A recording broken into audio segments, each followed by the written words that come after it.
Okay, we're recording now, just FYI, since All this right. is our first transparent meeting of Le Bureau All right. for the Naked Startup, I guess is what we're calling the show. So yeah, Exciting. do a quick roll call. Hello, I'm Nate Regolia. I'm the just American in the trio of co-founding heads, I suppose. Hello. Hi. Well, hi, I'm Antoine. I'm the French guy in the trio of co-founding heads, calling from Paris. Hi there. I'm Simon, and I'm the British American. So I guess I kind of represent the other angle of the triangle that we're making here. Yeah, perfect. And yeah, Simon and I are in Denver right now, so that's where we're coming from. So yeah, okay. So now we don't have to, I think that's enough of an intro for people, and we'll just start talking. So Sure. yeah. All right. I was hoping we talked last time about using this meeting Trello board, taking a couple notes in there. Should we just hit that bad boy and yes, clear that up? We can do that. So this is the Sunday, November 1st card. Great. So where was that guy? Yeah. So here, I'll share up my screen for that. Okay. We can just go through it. Simon, I don't think you were here. This is a basic Trello model out of the Trello templates, but it's a meeting one. So we have here at our first column kind of the agenda that we wanted to do for this week, and anyone can add any cards and detail and info on there, and then we'll open them up, discuss them one at a time, and just drop them in here, and they'll become minutes, and we'll be done. Sound good? Sounds good to me. All right. Well, first one for me was the intro, the naked startup concept. That's what we're doing right now. That's what we're doing. Maybe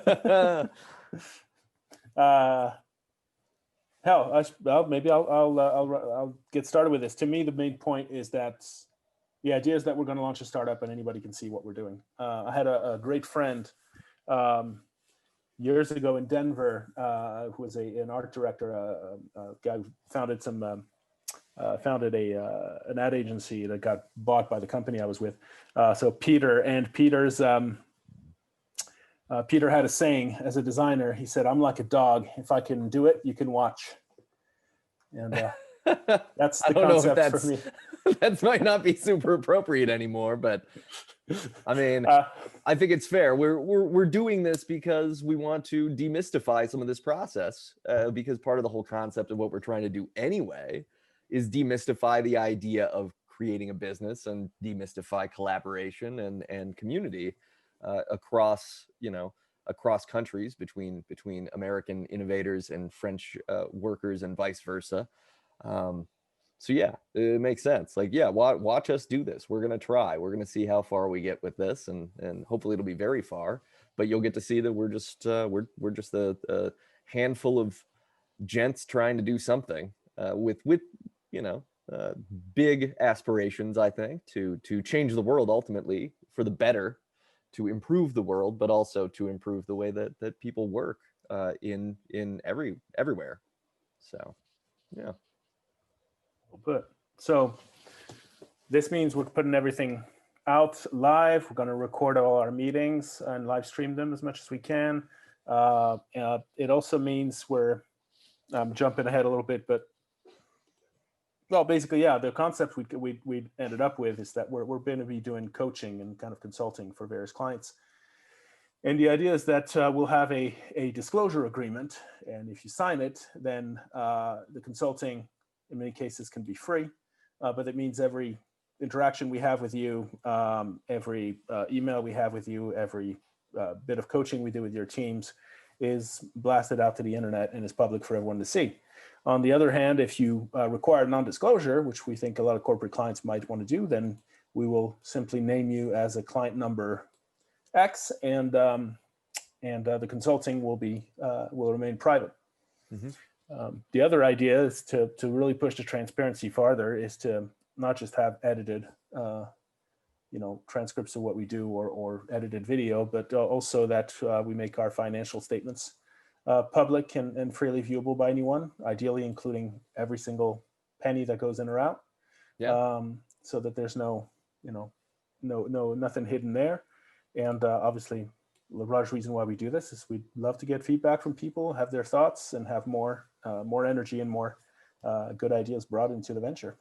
Well, and that's the essence of the coaching model that we're trying to do anyway, which is the idea here is to provide the enthusiasm and positivity of American entrepreneurship or entrepreneurism to French workers and workers all over Europe and around the world. But yeah, we want to be in a position to really just be open and sharing and to live that. So we're going to give you what we've got, including my dog barking in the background. And we want to hear from you, just like we want everyone to sort of open up and realize that if we do all work together, we actually come to better conclusions faster versus trying to stay isolated and, kind of just tweaking your own idea over and over and over again and maybe not getting somewhere. We're all there's a lot of intelligence and talent in the world that we should be sharing. And that's the ideal, not just to exploit it, but to actually share in it and to be mutual benefactors of our efforts. So, yeah. Simon, anything you want to add? Oh, you said it much better than I could, and I was just not repeating what you guys said. It sounds really authoritative though when you repeat it with your British accent. So I know it might help the viewers. They don't necessarily believe me. So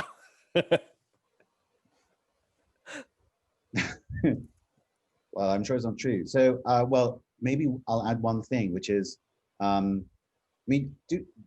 do maybe the audience cares about our backgrounds or why we think we have any expertise in doing this. I don't know. Yeah.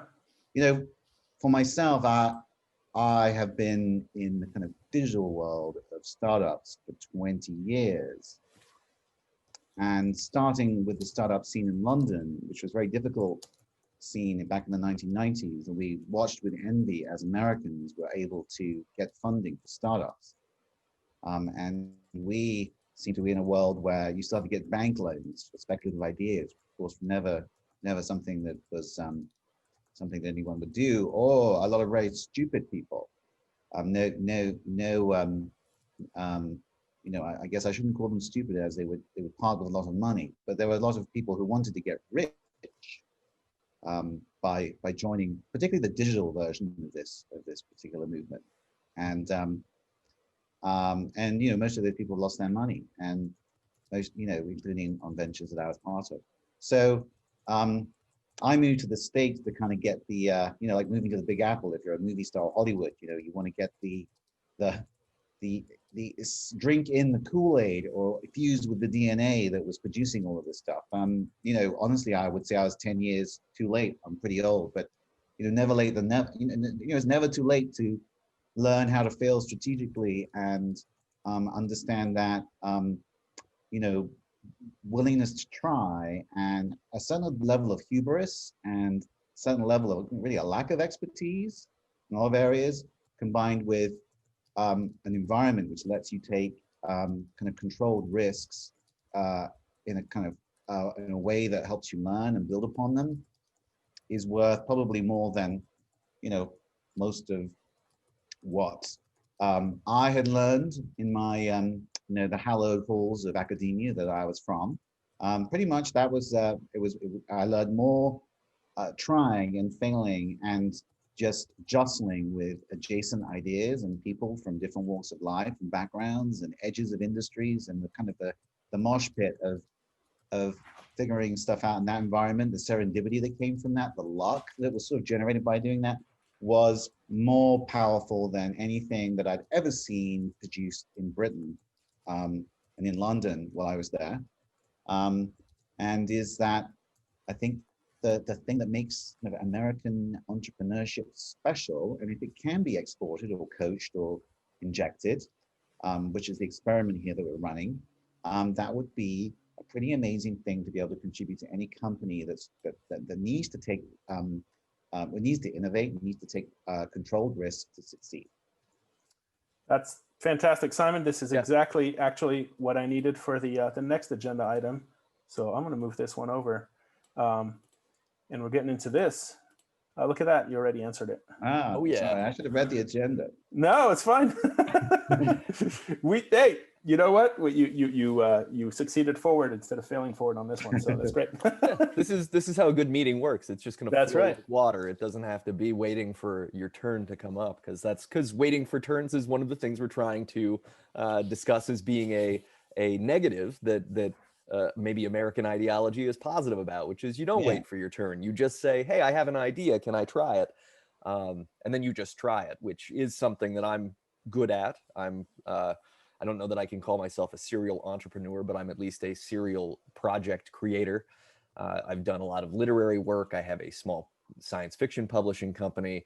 I have a couple of podcasts that I do work on. I've written web comics. I've written books. I've done a lot of concise things that while none of them has been individually successful at least from a financial metric standpoint, I suppose, they've all been received well by the audiences of whatever size they've gathered, have received them. So that's part of my motivation here, is that this is it's sort of an ideology that's close to my heart, and I would like to bring this to people in, workers in France and workers around the country and around the world, primarily because it is just, I don't know, it's there's something powerful about being able to get excited about doing something, about trying something, and I was surprised, being a person who was born in the United States and has lived here his entire life, that is not a globally universal quality of life, that people aren't all thinking, oh, hey, I should just try making X. And surely there's nothing wrong with trying to make X. But in talking with Simon and Antoine and talking with some other people, it turns out, there's a little more emphasis on the essential maybe hierarchy and order of operations. You simply don't do things right away. You work your way up the ladder, and then when you get to the position of a person who's allowed to have ideas, you present your ideas, and then you see if they work or not. So this is just sort of close to me because, and you'll see in the notes, I've worked in co-working spaces before. I love the energy in a co-working space. I love the way that people just collaborate by proxy, that if you have a group of talented people in a room, there are times when you can just look up and say, hey, I'm working on this and I can't crack this problem. And you just see what anybody will throw at you. And it's not all going to be, not everything's going to be the solution, but it opens your mind to different ways of thinking about things and different ways of viewing the world, which is essentially what we're doing. We're unlocking a different way to view the world, and not just view it, but actually populate it and embrace this different kind of mindset. Additionally, I when I first came up with this idea, and it's been a few months since the three of us started talking about this, but I wanted to open a co-working space in Paris with this coaching ethos as a heavy component of it. But of course, we are in the middle of a pandemic, which makes moving and office real estate things impractical. So here we are with basically embracing the ideology we wish to teach, which is, hey, we had an idea. That idea doesn't quite work. It's not a failure yet, but it doesn't work. So we're going to pivot and use a different idea that will get us on the path to doing exactly what I hope to ultimately create. And we'll do good along the way, because this whole thing for me, and I'll just say this one more time, but it's about, we've most of my adult life, we lived in this sort of culture of the idea that there is an international marketplace. And that's mostly based on free trade, which I don't want to get into, but it's, we're not talking about a free trade sort of neoliberal perspective on work. We're talking about an actual collaborative, human-centered, idea-friendly type of working that is different than any work has ever been done. And it's possible now because of the technology we have and because of just the ability to link up. We aren't limited. It's not like it's going to take 2 weeks for a telegram to reach a person with an idea to hinder progress. We can actively be, rolling ideas together, and improving whatever each other is doing, for profit or for the betterment of the world, but ultimately and ideally for the betterment of the entire world. So that's my long-winded, the American takes the pulpit for too long sort of speech. Woohoo! It's like an Independence Day speech. I love it. Yeah, right? Yep. Yeah. Hey, quick bouncing on something you just said. The whole thing about COVID makes it a bad time to open a co-working space in Paris. Mm-hmm. In the immediate term right now, where everybody's confined at home, you're 100% right. I was reading an article recently in French in some French paper about how there's actually kind of an explosion of co-working spaces. And basically, it's the thing you have to realize, Europe is generally 5-10 years often culturally behind the US on those trends. The remote work stuff was particularly slow to come about in France. Very old-fashioned mentalities of having to be in the office and counting hours, and it's even baked into our bureaucracy. The 35-hour work week means that people get extra days off because of 35 hours, and so we're still counting hours even for high levels people. This COVID has shaken things up, and a lot of questions are coming up about working remotely and about different ways of working and about workspaces. And this means that co-working spaces, which had started already to become a thing in Paris recently, are seeing even more of a resurgence. So, well, and to your point, we're going to have to become decentralized for probably another year at least before it's completely safe to gather. We don't know. But we don't know for sure, right? But I mean, what I know is that yeah. the concept of a co-working space is not dead. It's the opposite. I think it's gonna evolve very quickly. It's a good time to get started looking at it and preparing for it. Yeah, that's a good correction, because I mean, it's not that it's not a good idea, but it's an impractical idea to act on this instant. But it will become very, very valuable because we're gonna. I mean, I've seen some pieces. I've talked to some people, and anecdotally, they've mentioned that reduction in productivity from working from home or working remotely is not. So it's less than the cost of having an office space is. And that's at least in the United States, that having a centralized office costs a business more money. That having the centralized office costs the business more money than the lost productivity is on being remote. So that's something. And my dogs are barking a little bit, but that's part of the joys of working at home too. Isn't it? So finishing up the intro, this is something we did a couple months ago when we were talking about this idea, and I think it was Simon who asked me to kind of explain the background behind the whole concept and where I'm coming from. So still complimentary what you guys are talking about. I grew up in France. I went to school in France. I got out of one of the top schools in Paris, so private school, where they had stuffed a lot of knowledge into our heads, Latin and other stuff. And I came out of there actually pretty educated, and I came out convinced that I would never amount to anything. I was bilingual since I was 9 because we lived in Singapore for a while. So I spoke better English than all of my teachers through middle school and high school. And the best note I ever got on my English, on my school report was "can do better." France education was at that point, and it still is to a large degree, all stick, no carrot. They didn't want a kid to get cocky by giving him positive feedback.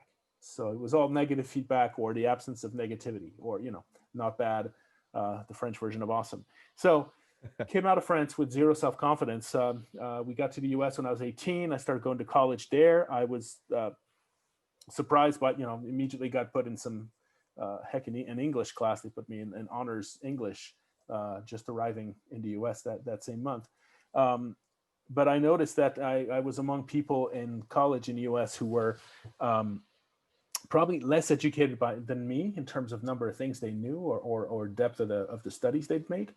And I've been an entrepreneur since I was 14. So I started a startup almost right away, design startup when I got there. But some of the people I saw around me who were starting up and doing businesses, I saw some people who were incredibly ignorant and just had ideas that were derivative and ridiculous and impractical and had really no clue what they were doing, but were completely 100% convinced that they were awesome and it was all going to work. And by the time I was done explaining how they were clueless and had no idea, they would have tried and, a half dozen times and fallen flat on their face and gotten right back up and right at it as if it was just, not even noticing that they might have failed, and they would succeed. You just saw these people with complete self-confidence that was based on nothing, just trying stuff, and eventually their complete belief in themselves was self-fulfilling, partially because the people around them were not passing immediate judgments based on who they were, but were waiting to see the results. Mm-hmm. And partially because the reality is, if you're clueless, but you keep trying, eventually you'll be lucky enough that you'll be doing the right person at the right time. Yep. And through sheer chance, I mean, half of success is chance at least. Through sheer chance, even if you're an idiot and you know what you're doing, even a broken clock is right 2 times a day. And if you're trying to tell the time constantly, eventually you'll be right on the nose. So I saw people who had great self-confidence, nothing else, completely successful. And it took me a while. I'd say it took me maybe 10 years to unlearn the total lack of self-confidence. But it was magical once I learned that. And so, I had a fantastic time in Denver. This is such a supportive startup community. Did a lot of startup weekends. Well, launched a few startups, worked with you guys on various things, including some startups, including some UX projects and so on. Did a lot of things with the Colorado startup community where there's this ethos of give first, where people just give advice freely, where people will meet with unknown people freely, where people will just help each other out, even though there's nothing to gain in there for them, even though it takes them a little time, even though they don't even know who the hell you are. But you're trying something, like, yeah, I'll support you. I'll be there for you. I'll give you some advice. I'll listen to your spiel. And that was such a morale booster of a community. I mean, you always felt like, you can do whatever you want. You might not have succeeded yet, but you will one day, and everybody's there to help you. When I moved back to France about 4 years ago, it was shocking to me. The first couple of months were a real shock and a culture shock adjustment to just a level of negativity in the workplace. Just that, very little smiling, just very little positivity. And there were some people who were fun, but most people were just very cold, very negative. Lack of positivity, lack of teamwork, lack of collaboration. I had to relearn that some people were going to be political, some people were going to be guarded, some people would not necessarily support you. And I came in and I was injecting, obviously, my American ethos a little bit, and I was asked to do that. I was leading teams of UX teams and startup teams and lean startup teams in large corporations. And people, I noticed one thing, which is that if I was talking to one person, I could totally communicate that enthusiasm and that positivity and that excitement and that desire to try things, and they loved it. They were super motivated by it. But as soon as I was talking to 2 people, I would tell them the same message, and I would notice them just glancing sideways at the other person, and then going like, okay, yeah.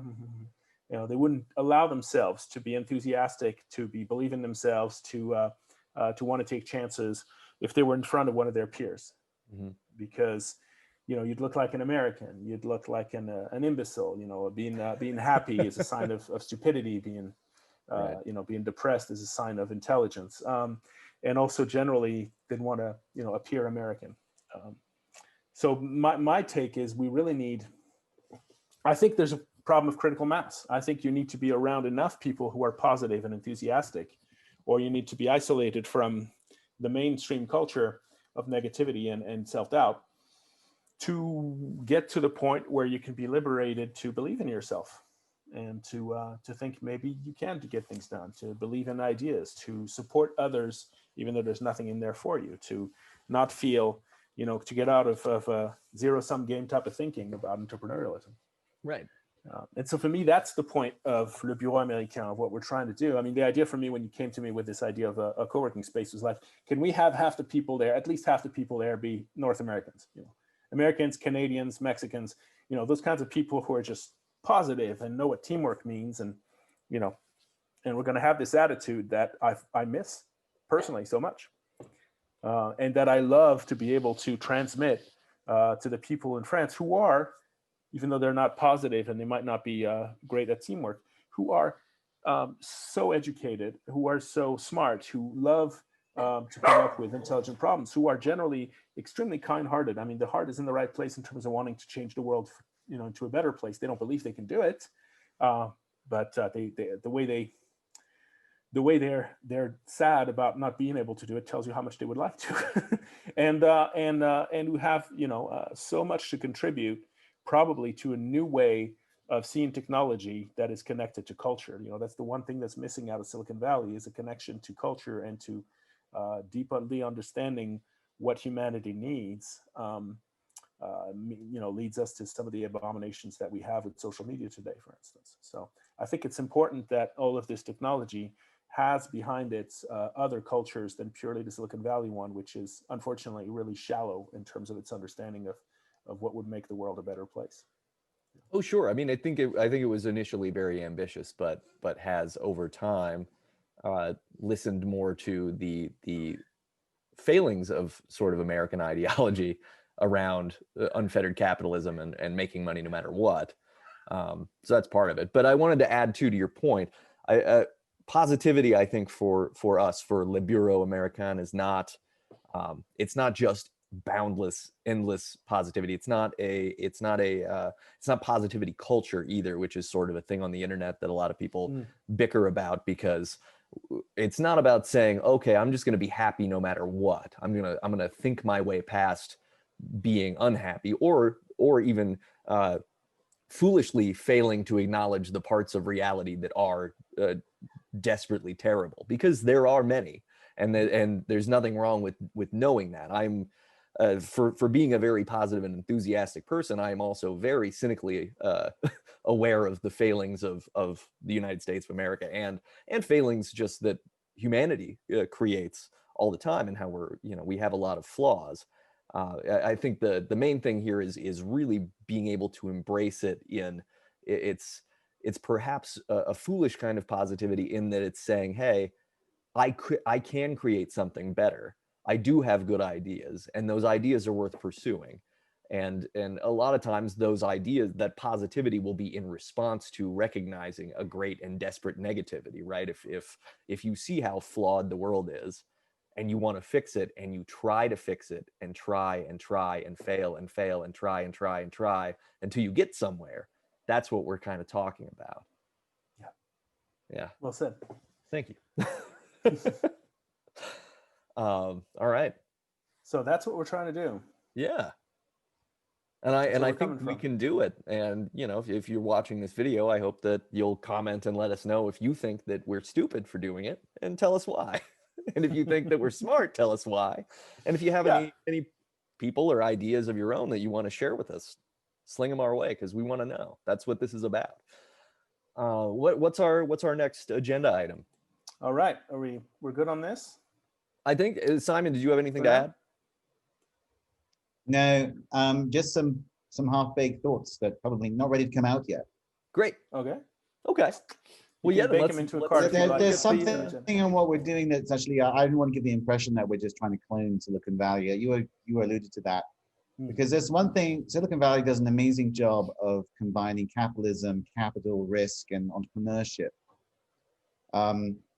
But it has yet to discover a model where just to give it a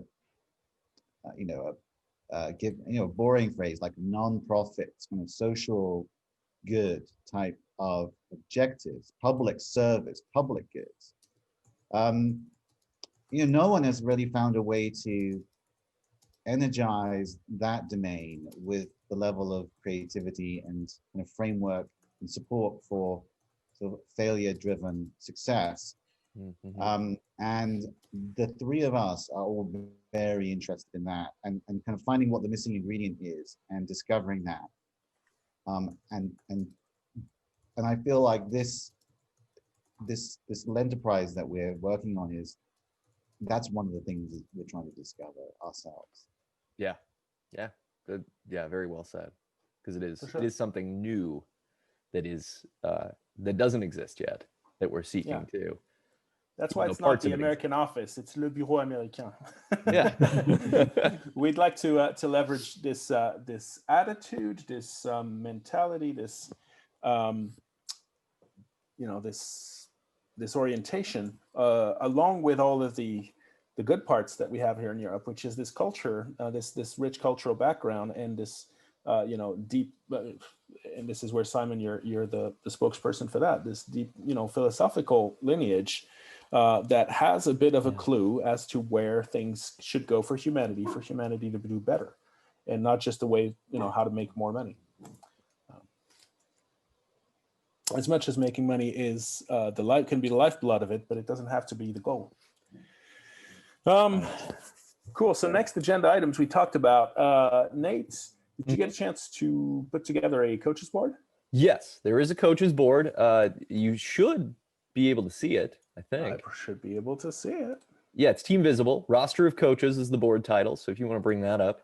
All right. And unfortunately, so I had a phone call with Ben in the potentials there, scheduled for this last Thursday. He had a huge pile of deadlines come up, so we are postponed to this coming Thursday. But I will be speaking with him at length to catch up. He's a coach here in Denver who already, he's already got a lot of experience in that sort of coaching consulting area. So I'll be able to speak with him, run the idea around with him, and see what his interest is in participating. And he may just well be a connector for other people we need to talk to. So that's why I'm really psyched to speak with him. Fantastic. I'm going to put you as a member on that card. You do the work of moving him. Sure, you got it. Next level. Sophia is a similar thing where Sophia and I need to catch up, but we didn't. She wasn't in the office this week, and she's also been extremely busy. So I will speak with her as well. And she is, I believe she's Swedish American, but she would represent yet another sort of international connection. So see what I can get done with that. But yeah, go ahead on Damien. Cool. Yeah, Damien's mine. It's my friend in Lausanne. Worked with him for the last 4 years, and great candidate for us as well. This is the work he's doing, and he has a bit of that international leaning as well. There's another person I have that I've talked to actually, which is Peter L. We'll make sure he's cool about being public on this thing. So I would say what I'd like to do on these guys is kind of come up together with what's our checklist of things we need to talk about with these people to be able to move them from one column to another. Any thoughts on that, guys? Yeah, I mean, my thought was to say, first, it's, explain what we're trying to do. Follow that with, basically a honest, what do you think, and what's good here, what's missing here, what are we missing? Because we don't know everything. What are we missing? And then it's sort of a question of how much time would you be interested in committing to this, if at all, or do you want to participate? And then the big final piece is, who can you connect us to, who because this is, the whole ethos here is to create kind of a collaborative web of people, so that everybody's able to scratch each other's back, and that's really the idea. So that's kind of what I was thinking. We close it that way, and then I intend to just kind of follow up based on the response on time commitment and interest to follow up with them. But yeah, you're right, disclosure needs to be a factor in there too. We need to make sure that they're okay being shared further in the future on meetings like this, especially if they join us for one of our our videoed meetings. So Yeah, I would say we'd want to get from them. We still need to draft and put together that disclosure agreement, but we don't want their permission to, use their last name publicly like this and Sure. put their information out for everyone to see. So, so it's probably actually have them fill up their coaching card once they've done some, agreed to a disclosure agreement. Sure. Yep. Great. I'd want to add a step, which is what's in it for you. Okay. Just to understand a bit where they're at, what are they looking for, what might be useful for them in this thing, so that we're understanding on what success looks like for them, so that we know whether engaging with them is whether we're right, we can give them what they're looking for, and how to make sure we actually do give them what they're looking for. Yeah, very good.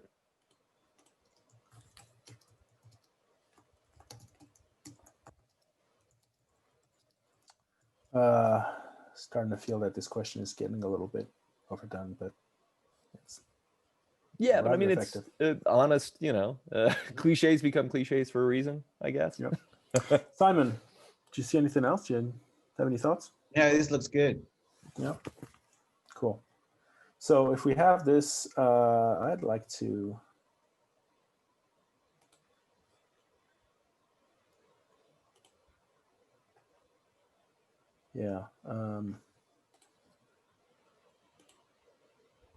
I like to create a card template, which is coach card.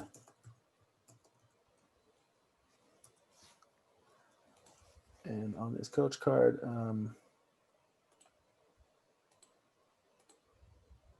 there you go. Great. Whew, so that'll be there. Cool. Sounds good. I like it. So that we makes have this these very fluid. Yep. Yep. Put more interested on when they're in just onboarded.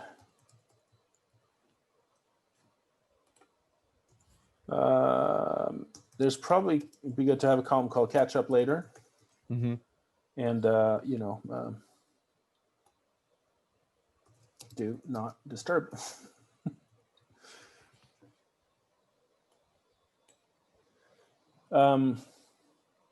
It's a pretty cool. pessimistic card to put onto the board, though. What? Everybody's going to want to do this. Yeah, everybody's going to want to do this, Antoine. Oh, exactly. No, but I want to be positive and good teammate by not bothering people who don't want us to bother them again. Second time. I know. Perfect. Okay. Great. So yeah, cool. not a whole lot on the roster of coaches as far as progress yet, but we're gonna get there. So yeah, Sébastien is he's a CEO of a coaching business, a coaching startup. He had contacted looking for AV to co-CEO. He's asked me to be his co-CEO about a year ago to consider that. We're actually still in active discussions on that because he likes the idea of sharing that duty and has a bunch of people he'd like to grow and build the business with a set of co-CEOs. Yeah. But he already has some large French corporate clients. Okay. Great. And obviously our models are symbiotic. Because one thing we've talked about this, their mode of coaching is small conversation bubbles, 20-minute conversation bubbles that you buy a set of, and you can give them to actually the company itself will go in and have conversation bubbles with some of your employees, some of them almost at random, some of them picked to help unlock what are places where people are stuck, where there's and where some important conversations need to happen in the company to unlock some issues. It's remarkably effective. I've done one 20-minute bubble like that about the job where I'm in right now, and it really helped actually unlock some stuff and made me have conversations with people I probably knew I should talk to, but until, it's just like anything with the self-help and psychology. Until you actually talk to someone, you don't realize that you probably already knew what you had to do, but you had to express it. Anyway, it was quite effective. And obviously one of the things that would happen if we're doing group coaching and have some people that change their culture is that there's going to be some blockages. There's going to be some people who need to unlock some thoughts, who need to, be able to work on their own resistance to the process, or on their own very valid, cultural clashes and so on. Some one-on-one coaching along with what we're doing probably would be extremely helpful in keeping things fluid. So there's lots to do there. And I just need to keep up with him, but I also need to get him on the on a disclosure agreement so we can move on. Phenomenal. We'll make his help a little more public on here. So I will get on this card and continue to work with him. And he's been contacted as well. I've introduced the concept to him and he's interested. So on all three of these guys, I need to move to the next stage. Cool. Simon, if you have anyone you can think of that you'd like to put in potentials? I don't have anyone right now, but cool. I'm talking to some few folks. Nice. But can't mention their names yet. All righty, no worries. So that was the next step for us, is to look at this board. I think we've got a model now, which is useful. And that tells us there's things we have to do to get to some state of readiness for these guys as well. So let's go back to our team meeting, coaches board. Experiment board is the next thing on the agenda. And preparation for FACC call. I'd like to move that up. Okay. The priority list. Sound good? Yeah, that's the call that's at the end of November? Yeah. Okay. So we have a call, actually, yeah, it's in the late November, with the Rocky Mountain French American Chamber of Commerce, actually with the whole board of directors.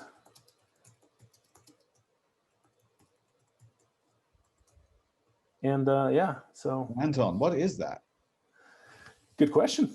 It is. It used to be called the FABA, the French American Business Association, and it is exactly that. It's it's one of the things that comes out of the French consulate in Denver, but it is an organization that tries to create business ties between French and American companies in the Rocky Mountain area. So Colorado, Wyoming, a couple of the states. I think Utah and Nevada, maybe, or Utah and New Mexico. Yeah, that's it. And so there's one executive director who is that's public information, who's Anne Duro, that I know because she was a parent of some other kids that the school where my kids went to, so we know them socially. And she's also a UX designer like me.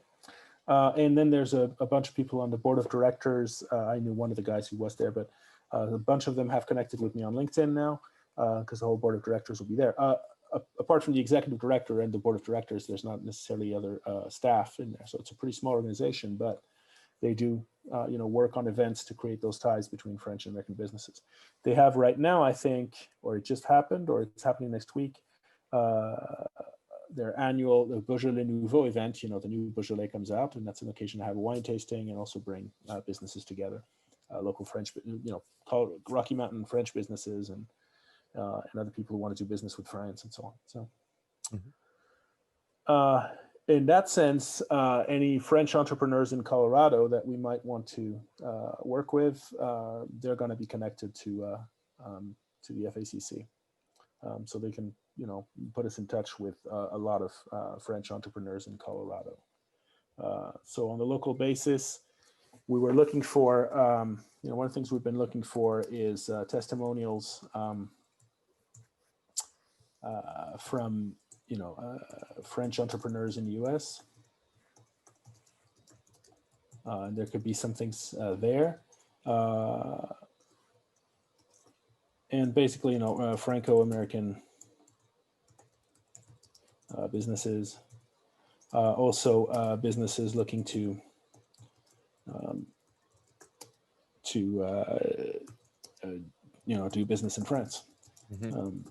those people might also have some interest in our model in terms of bridging the cultural gap. Absolutely, yeah. Yeah, well, and this will be helpful too, because so far we have what a handful of anecdotes that back up your both of your experiences as being people from Europe living in the U.S. and working in the U.S. and having this experience of the positivity. And it would sure be nice to get a whole mountaintop full of similar anecdotes where everyone who has done this experience has a similar outcome resultant, and so yeah, further backing up our purpose. Yeah, I'm thinking they might also have some pointers on French government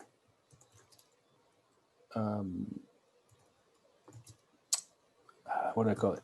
Startup support efforts. Mm-hmm.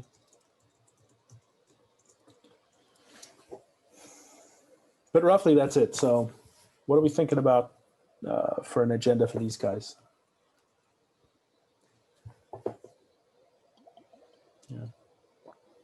Yeah, I mainly will be just hoping to sort of get a good sense of what their connection level are. I mean, obviously we would love to get as many connections from them as we could possibly get. The more people we can, more people we can meet, more people we can talk to. Yeah, I think that's the main thing. So agenda is we need to introduce our idea, introduce ourselves, and really gauge whether the idea lands with them or not in actively in the meeting, and then try to deliver on what we can offer, which is basically we can offer a resource that they can extend to anyone who's looking for this sort of collaborative stuff. Say, well, hey, if you want to do this, we're actually working on a way to have Americans and French workers collaborate to make greater efforts for both countries and for the world. Yeah.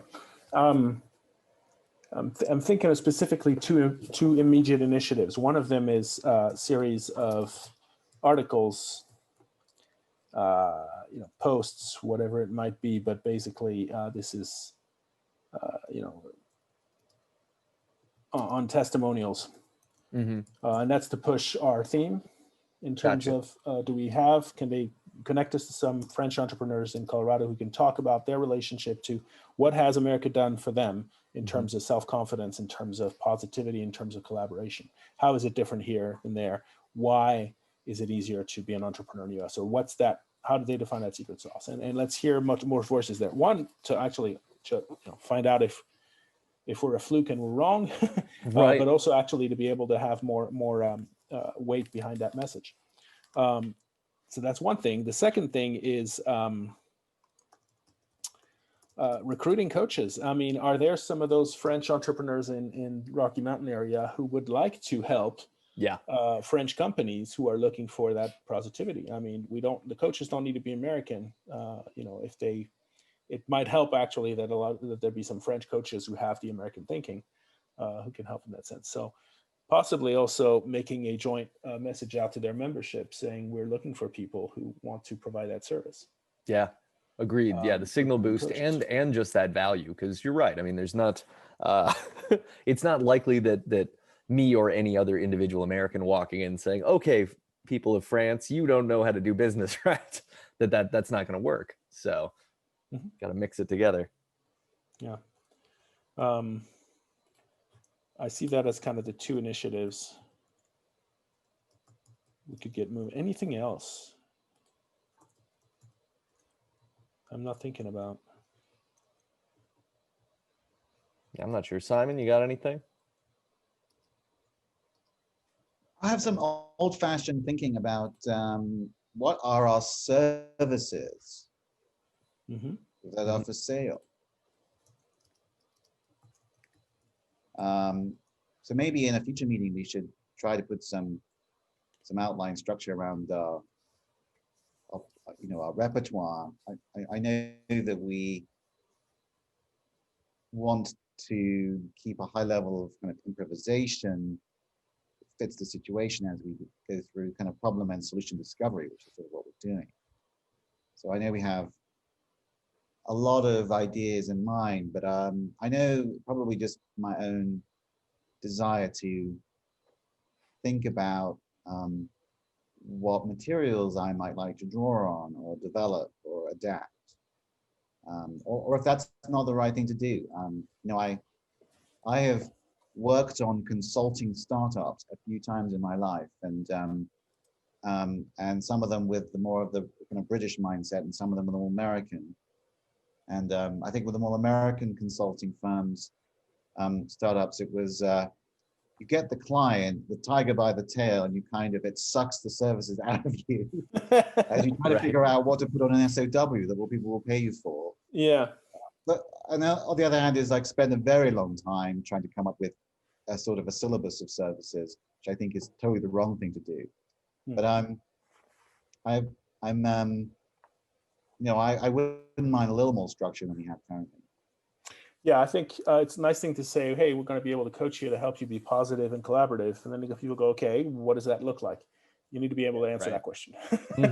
Absolutely. Yeah. Yeah, not just like, oh, we do stuff. Yeah. No, I agree. We need some, and the right level of granularity. We need to get to the right level of granularity on that, but we should have more than what we have right now, which is kind of, I mean, I think each one of us has an idea in our head. I don't even know if we have the same ideas in our heads. So. Yeah, maybe that's something I can take on this week is drafting at least what my idea is, so that we can begin reacting to that, and adding to it. So I'll put that on my list to do this week is throw together a list of services of the rubric of this coaching situation. And if you are going to do that, then services are a solution to a problem, so it'd be good to state the problem as well. There's going to be a lot of degrees of freedom between the problem and our individual ideas, plus a lot of it's very context specific. So, I mean, yeah, I think it's good to brainstorm at this stage. Yeah, I think what we won't be. Yeah, I'm just saying that I think it's okay to be concrete to give an example, but I don't think any of us here will take it all very literally. It's more like this kind of helps sketch out the boundaries around things that we can talk about as what we do. Yeah, we're going to be able to draft a map or something, not a specific every one size fits all. This is the thing we create. Here's the widget. It's going to be more of the what are we asking? What are we evaluating? And what are we addressing? Because because every single conversation is going to be different. Every single coaching opportunity is going to be a different one. So yeah. Let's talk artifacts then. Excuse me. It's not COVID. This is a productive cough. Good. Jeez. Let's talk artifacts. Are we? Yeah. Basically, for this meeting, do we need to do our first pitch deck? Right? Yeah, we probably do. It's a good idea.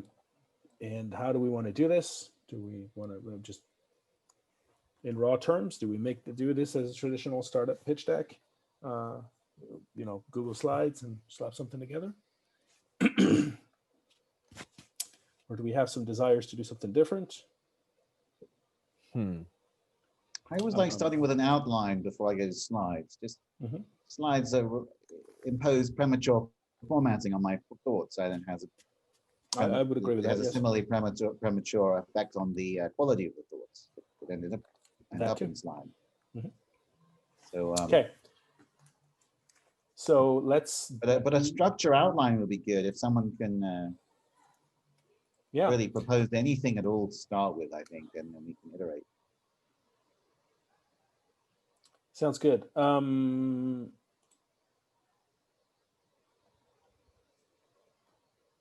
Okay. Yeah. I think an outline's good. What we'll do then is I'll start creating the basically the problems and solutions, and we're going to create the outline of what we want to do. And that outline will turn into the outline that could become the pitch deck eventually. But I agree, because if we start formatting anything, we start getting a little too precious about whatever idea we formatted. It's harder to revise. That's all. So yeah, I'm 100% with perfect. you. You never start with the slides, or Let's do it. Great. So yeah, I'll get working on that. Did you see how I tried to do this like a coach and ask, hey, how do we want to do this? Yeah. Instead of just saying, I think we should, I have the answers. I am Antoine. Yeah. No, I dig it. I'm slowly learning. Slowly. Cool. Perfect. You want to know what coaching looks like? It's much better than this. Cool. All right. Perfect. I've got a to-do for you there, Mr. Man who does to-dos. Yep. I will to-do it. All right.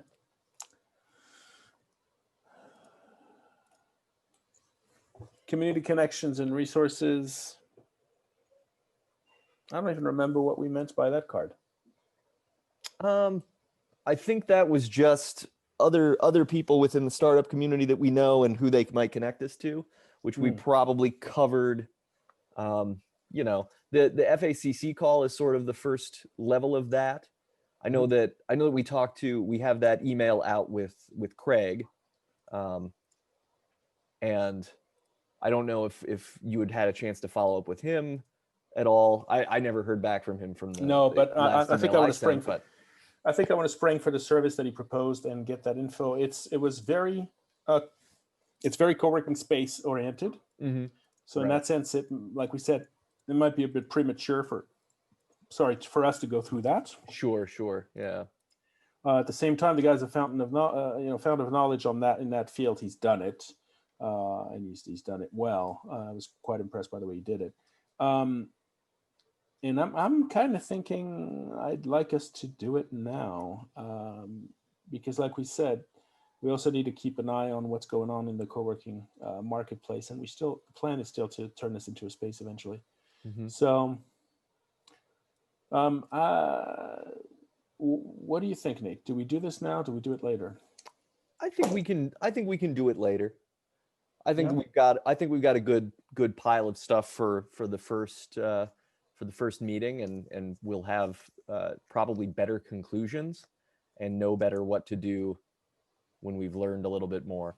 Do you guys have 5 minutes? If we're through with the agenda, I don't know if we are, but I want us to return to a quick topic for 5 minutes. Yeah. Good. Mm-hmm. Sure. Should I keep recording, or do you want me to pause this? No, you can. No, it's fine. we're recording. Okay, great. We don't stop recordings. Just something didn't fit into the agenda. So. This is the any other business section. Any other business? My interest is really piqued at this idea that co-working spaces are pivoting in COVID to. I'm only guessing what they're pivoting to, but I know from my own experience, having a fairly high pressure day job, that we are all missing. We are probably going to give up our office, and we'll be living and working like this for at least another year, and then who knows how irreversible that is. I mean, we talk about, once not only a society, but really a world economy has worked like this for 2 years, most of that stuff is going to be irreversible. And so when I think of the old classic model of a co-working space, which is sort of an events forum, where people meet but kind of work on their own ideas that's threaded together with themes and speakers and coaches. Now, I know that's sort of that's where we started. But when I think of what kind of third spaces, companies which are mainly working for home need, for their employees to work safely in groups, occasionally. Right. But then also what kind of hybrid model comes out of that, where you're providing something of a co-working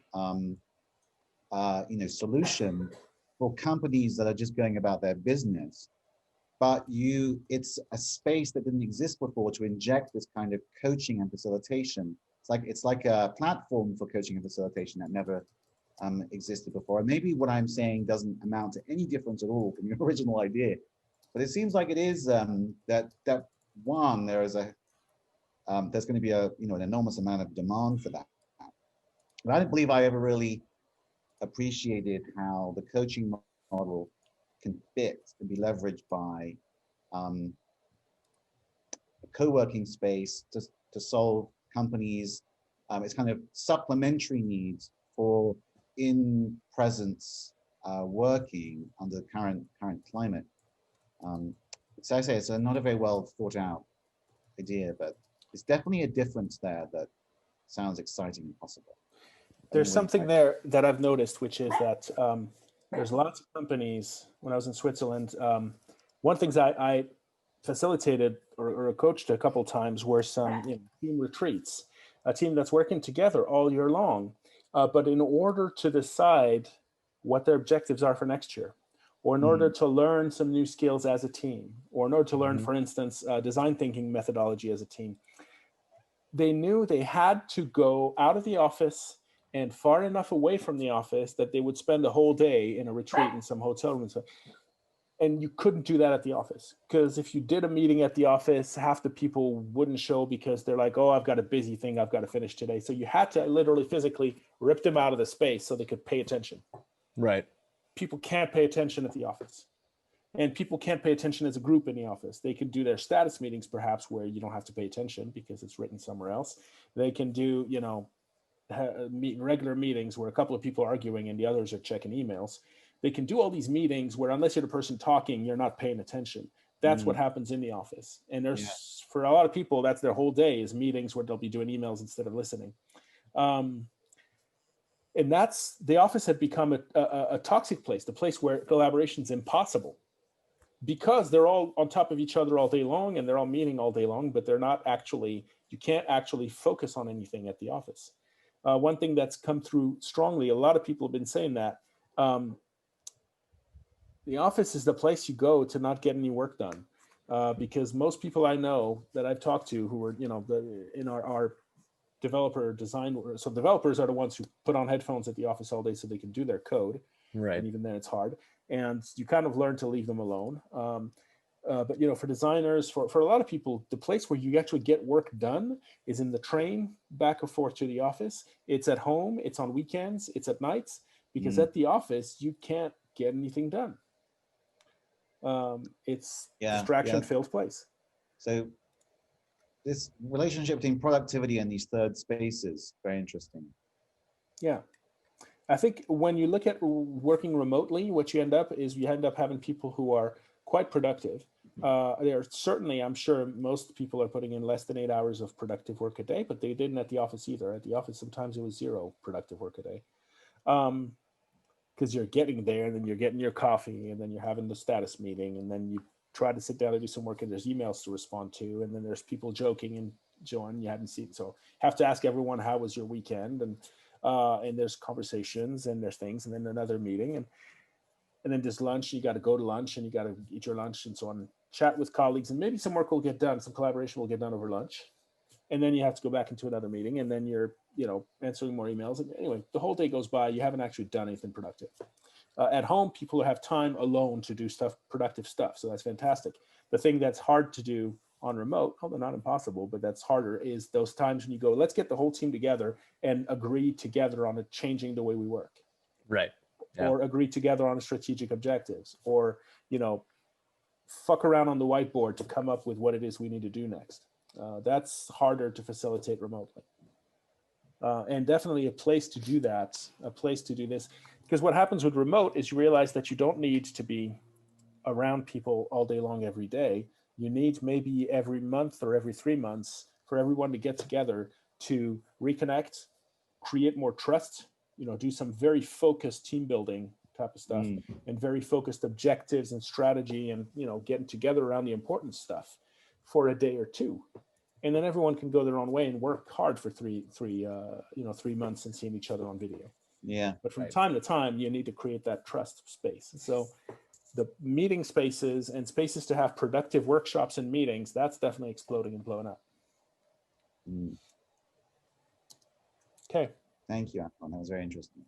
Yeah. No, well, it's again me just trying to say what you said, but taking way too much time to do it, but no, I think you're right. So there's that in a community space and co-working space that we had in mind. It's not so much independent people coming in to work in a better place than a coffee house, but there's a lot of this facilitated teamwork. Mm-hmm. Something to build there. What do we want to call this model, Simon?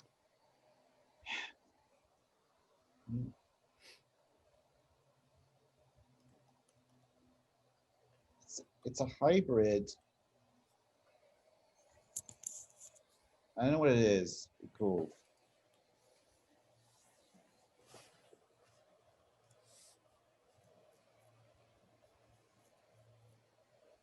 And I just want to call it the new third spaces of work. No, I know. Yeah. I like the new third space. Yeah. Because we don't know what it is, but we know it's not this or that. Yeah. It's Right. something. Yeah. It's a hybrid. But it's not the same as what we're used to.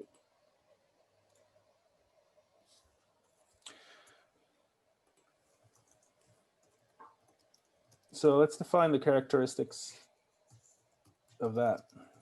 I know for me, one thing with co-working spaces is the wonderful thing of being able to go into a workspace where everybody's working, where there's that work vibe, but none of these people are your colleagues or your bosses. Yeah.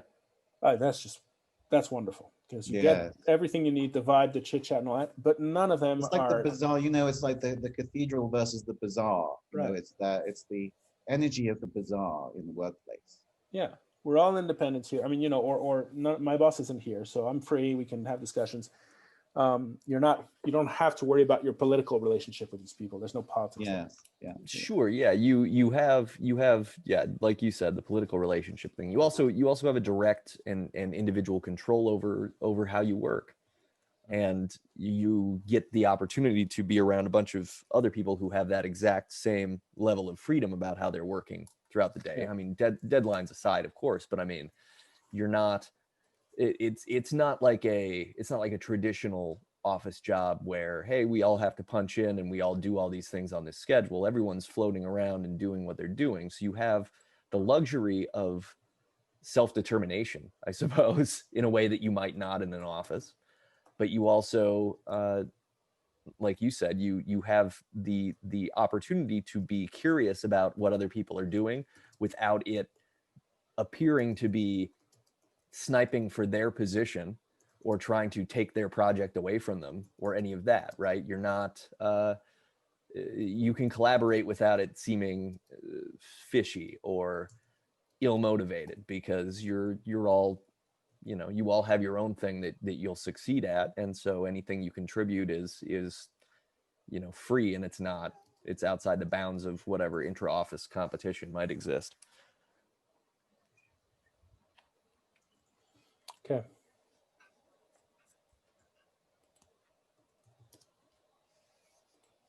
All right. There's some more discussion to have on this. Yeah. Yeah. I know. I feel like there's a lot.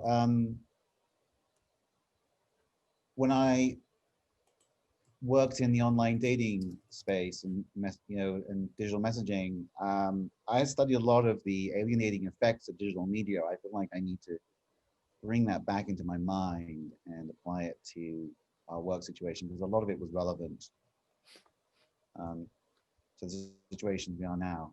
Yeah. And at a fundamental level, I think we just get depressed if we just sit by ourselves in front of a blue screen. Mm-hmm. That's true. Yeah. Cool. And I worked at the WeWork downtown for 5 months when I moved back to Denver. So a couple of years ago. So I have that fairly fresh in my memory. So yeah, I know, maybe I'll take an action item to try and flesh this up or something. Cool. Great. That sounds Yeah, good. Please do. That's great. And yeah, I will share the outline with both of you. Where's Simon? Uh-oh.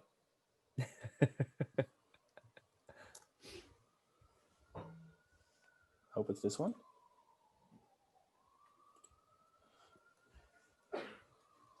Okay, so concept of the new third space. We're going to put Simon Hill on this.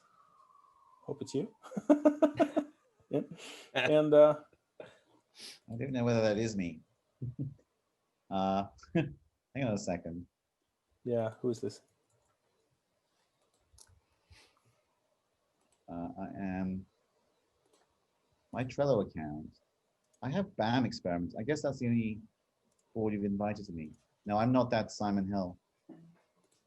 Aha, It's a very common name. it is. I mean, I think if you just put in my email address, right? simonhill383@gmail.com. And this, you are on this as an admin. So no, it is Simon Hill 32. I am? Okay. Yeah. Let's just see whether I can. If you're on BAM experiments, then that's the one you're in. You're in, yeah. Yeah. All right. Okay. My apologies.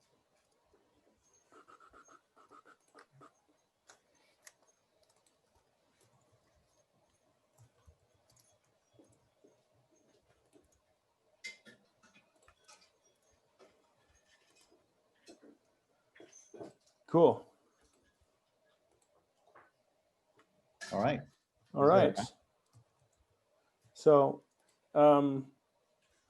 yeah, so do that by next week, and not, if you have time for it. I mean, we know your time availability is limited, so don't want to put big jobs on you. But if you want to start a discussion there and ping us on it, maybe a Google Doc that you didn't attach here or something, and yeah, we can keep evolving it. Great. That sounds good. Sounds very good.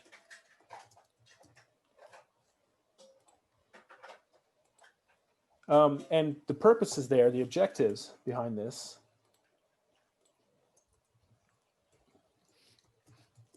I would say are twofold. One, it's defining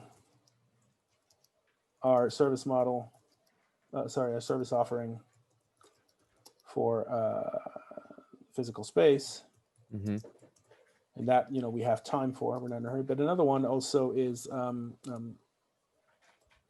promoting writing about the concepts. So that's one thing also is in engaging a discussion with the wider community around that and getting some feedback and being able to put the ideas out and see who bites and what happens out of it. So sure. Perfect. All right, gentlemen, that's what we've talked about today. I don't think the experiment board, I think I want to clean it up before we go in there. There's a few people that might be mentioned that haven't agreed to being publicized, and I want to. Yeah, and I think we've got some. I've been using a little bit as a catch-all list too, so there are some things that need to be refocused. But I did find a couple of potential funder opportunities for us too. When we get to that point, those are listed in there, but we'll get there later. Excellent. Cool. All right. All right. Well, that's the first. Here's the first meeting. And viewer, if you've been watching this whole thing for an hour and 15 minutes, thank you, I guess. We'll try to be a little more concise in the future. Or maybe we won't. Who knows? We'll see what we do. This is how the sausage is made. It's true. It's true. All right. Cool. Right. I'll see you guys later. Gotta jump. Take care, Simon. Sounds good. Nate. All right. Bye. See you. See you on the flip side. Well, everyone. Talk to you again. Take care. All right. Bye. Bye.